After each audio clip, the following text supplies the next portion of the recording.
Donc Dieu a créé l'homme à son image, à sa ressemblance, afin qu'il domine, C'est vraiment très important. Et si aujourd'hui tu es fatigué par des choses comme les maladies, ça veut dire qu'il y a des microbes qui te dominent, sur lesquels tu n'as pas l'ascendant. Alors si on dit Dieu nous a créé à son image, c'est-à-dire que les traits caractéristiques de Dieu ont été donnés à l'espèce humaine, et à sa ressemblance, ça veut dire l'homme fait comme Dieu.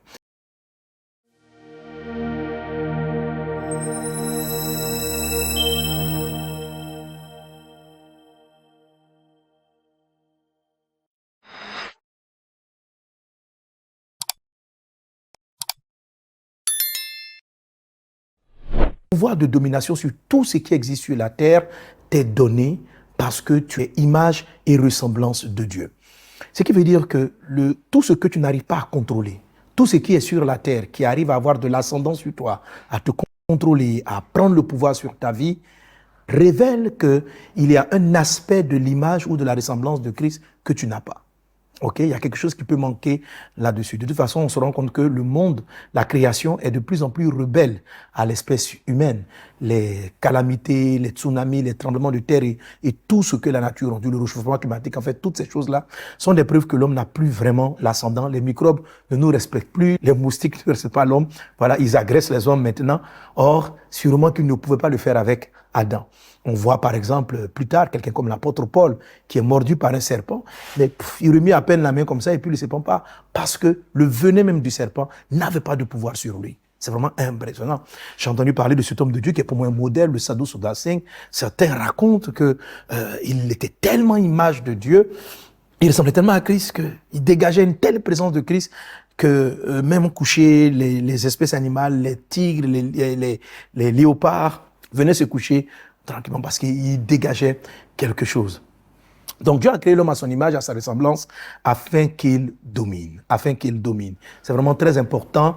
Et si aujourd'hui tu es fatigué par des choses comme les maladies, ça veut dire qu'il y a des microbes qui te dominent, sur lesquels tu n'as pas l'ascendant. Si tu es fatigué par des problèmes financiers, ça veut dire que les crises financières ont le pouvoir sur toi. Or, il est dit, Dieu nous a donné le pouvoir de dominer sur tout ce qui est sur la terre et dans la terre, c'est-à-dire y compris l'or et l'argent.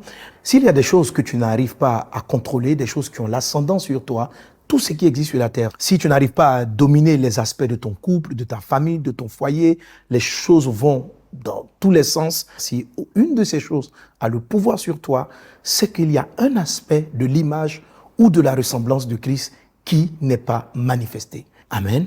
C'est très important de savoir que nous avons autorité parce que nous avons pouvoir, nous sommes intelligents, nous sommes sages, parce que nous transportons, ou nous sommes censés transporter cette image et cette ressemblance de Dieu. Alors, qu'est-ce que c'est que l'image et qu'est-ce que c'est que la ressemblance? Quelle est la différence entre ces deux notions? Elles sont assez proches. De toute façon, on peut les intervertir très souvent. Dans les textes bibliques, ces mots sont interchangés. Mais intrinsèquement, ils ont une différence. L'image fait référence au caractère. L'image fait référence au caractère. Un peu comme si tu faisais une photocopie. Okay? Un tel est mon image, c'est-à-dire il est ma photo, il est ma photocopie. C'est la même image que moi.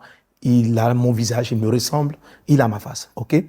Et maintenant, Dieu nous a créés à sa ressemblance. La ressemblance fait partie donc de l'action. Agir comme Dieu. Alors si on dit Dieu nous a créés à son image, c'est-à-dire que les traits caractéristiques de Dieu ont été donnés à l'espèce humaine et à sa ressemblance, ça veut dire l'homme fait comme Dieu. Ainsi, quelqu'un qui est image et ressemblance de Christ va avoir le caractère de Jésus, ça c'est l'image, et il va avoir le comportement de Jésus. Donc, la Bible dit que Christ est amour, celui qui est l'image de Christ sera amour comme Christ. Celui qui ressemble à Christ va prier comme Jésus, il va faire les œuvres de Jésus-Christ. La ressemblance est donc liée aux actions et l'image est donc liée au caractère. Est-ce qu'on est ensemble? Voilà, je pense que tu saisis. Donc, Dieu nous a créés à son image, c'est-à-dire avec le même caractère, et à sa ressemblance, c'est-à-dire avec la même façon d'agir, la même façon d'être.